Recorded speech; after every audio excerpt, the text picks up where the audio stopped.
ধর্মতলা বা বাবুঘাট থেকে হাওড়াগামী যে কোনো বাসে উঠে ক্যানিং স্ট্রিট ক্রসিংয়ে নামলে আপনারা দেখতে পাবেন কমলা রঙের কোঠেরি হাউস।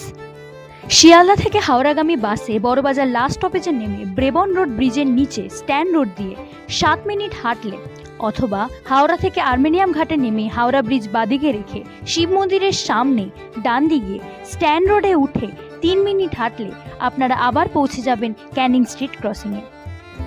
ডালহৌসি থেকে এনএস রোড ধরে ক্যানিং স্ট্রিট ক্রসিংয়ে বাদিকে অথবা হাওড়া ধর্মতলাগামী বাসে ক্যানিং স্ট্রিট ক্রসিংয়ে নেমে ব্রেবন রোড ক্রস করলে 7 মিনিট হাঁটলে পৌঁছবেন কোঠেরি হাউস। এরপর ইউকো ব্যাংকের সামনে দিয়ে পানের দোকানটিকে বাহাতে রেখে কোঠেরি হাউসের প্রবেশ পথে আপনারা সিঁড়ি দিয়ে সেকেন্ড ফ্লোর অব্দি উঠলেই পৌঁছে যাবেন গ্রেনকো ইঞ্জিনিয়ার্সের শোরুমে।